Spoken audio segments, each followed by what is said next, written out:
To hold the competition, you will need: you can mark the corridors with stripes. The ground should be perfectly flat without a slope, the grass trimmed. Or you can make a hard surface corridors. All the dimensions of corridors are external, the stripes or the lines are inside. So the orange ball can be over the line, it won't be penalized.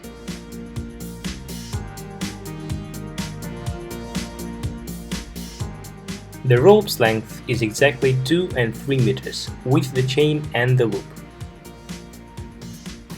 The organizer should have at least 4 sets of chains, a plumb bob and a ruler to measure the accuracy of landing.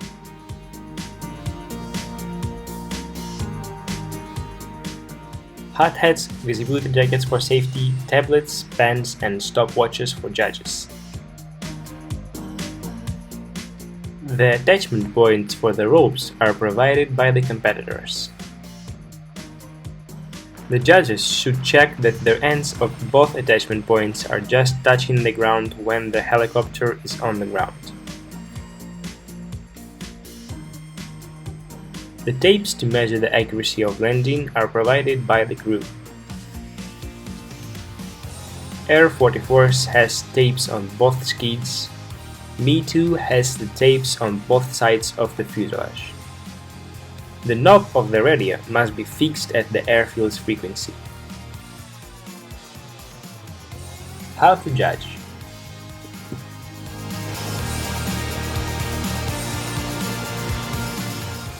This is the distribution of judges. 2 judges control the flight height by chain's position.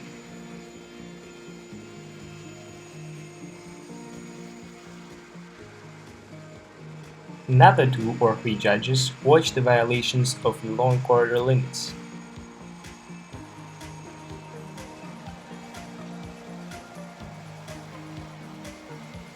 Two more judges watch the violations of short corridor limits during 360 turns.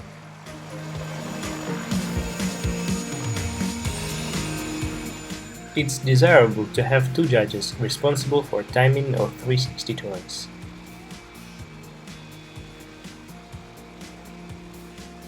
A separate team of judges will measure the total flight time.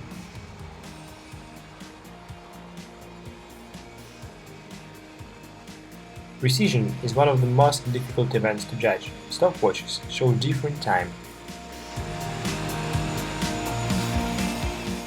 The arithmetic mean time from 2 or 3 stopwatches will be recorded to the score sheet.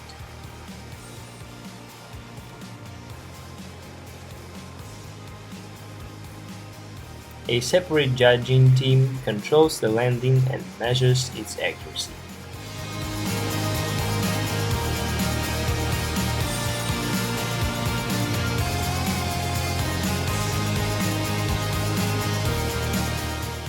The helicopter maintains the height from 2 to 3 meters when it flies the ground marked course, so the D-line can be crossed at any height. The short rope's end must be in the air and the long rope's end must be touching the ground. If the long rope bounces when moving on the grass, it is not a mistake and it should not be penalized.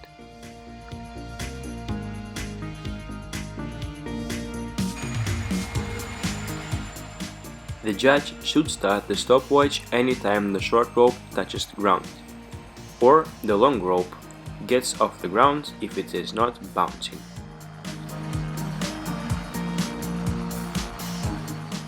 As soon as the short rope leaves the ground or the long rope touches the ground again, the time stops.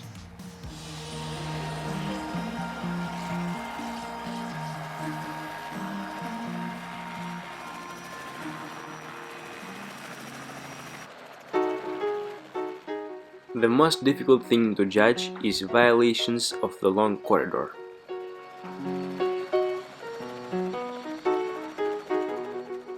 The exits from corridor are viewed by the position of the orange ball at the short rope attachment point, under the pilot's seat. Judges should not start the stopwatch when the end of the short rope exits the corridor. It is not a violation.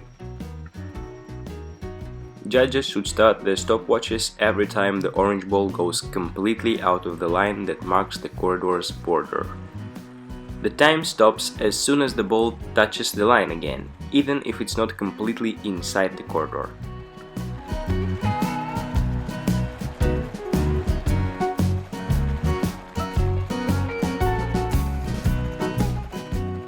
Sometimes it is not easy to recognize a violation.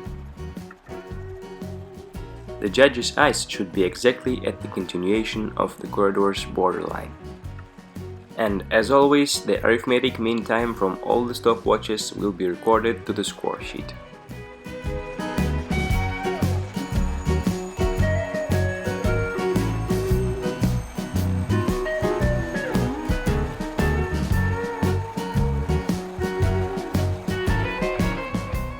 Judging the violations of the short corridor is exactly the same as judging the long corridor violations, except that the judges are staying at the continuation of the short corridor's borders.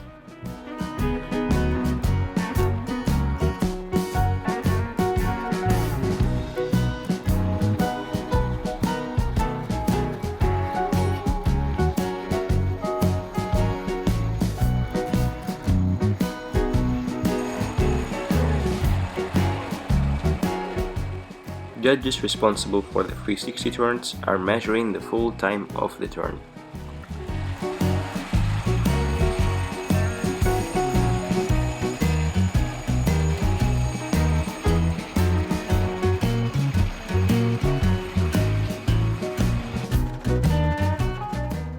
When measuring the time of the turn, you should not start the stopwatches when the helicopter stops or that the turn is square. Instead, you should start the stopwatches when it begins to turn. The time stops when the helicopter ends the turn. The crew will be penalized if the turn takes 14.94 seconds or less.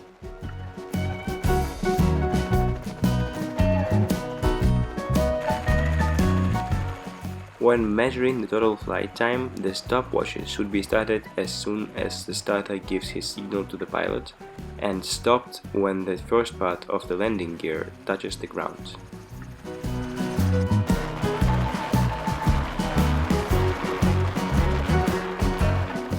The measurement on arrival line will be from the forward limit of the tape installed on the helicopter's kit to the nearest limit of the 5 cm arrival line on the ground.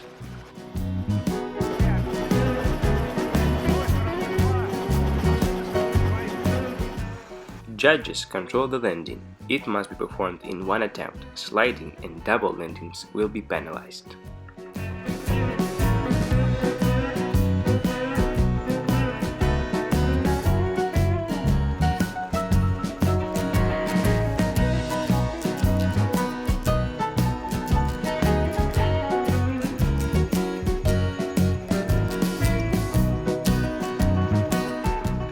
When judges are measuring the accuracy of landing, the assistant can remove the ropes, but he must be sure that the pilot has seen him and waits for him to finish.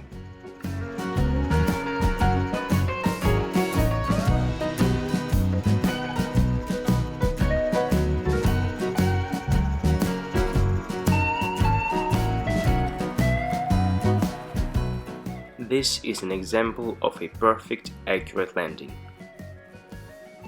After touching the ground, the helicopter does not take off again and does not slide. And the forward limits of both tapes are on the 5 cm line. When measuring the accuracy of the Me-Too landing, the plumb bomb should be put also on the forward limit of the tape.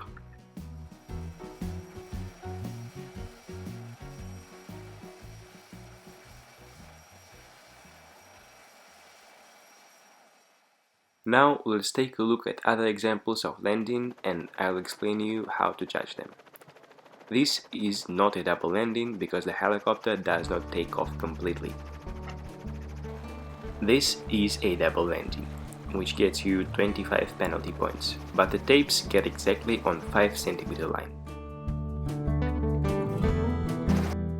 This is a landing with slide, 25 penalty points, plus not accurate landing. The distance to 5 cm line is measured from the place where the helicopter stops completely. This landing will give you slight landing penalty and 1 or 2 penalty points for the left skid.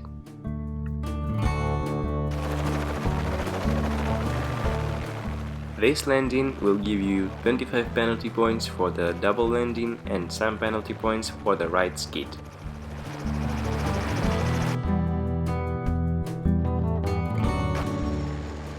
And now, as always, some safety for judges. A judge should always wear a hard hat and a visibility jacket. Always keep the helicopter in your sight. In case of emergency, if the helicopter's tail approaches you, fall to the ground. Go around the front part of the helicopter, never go around the back part.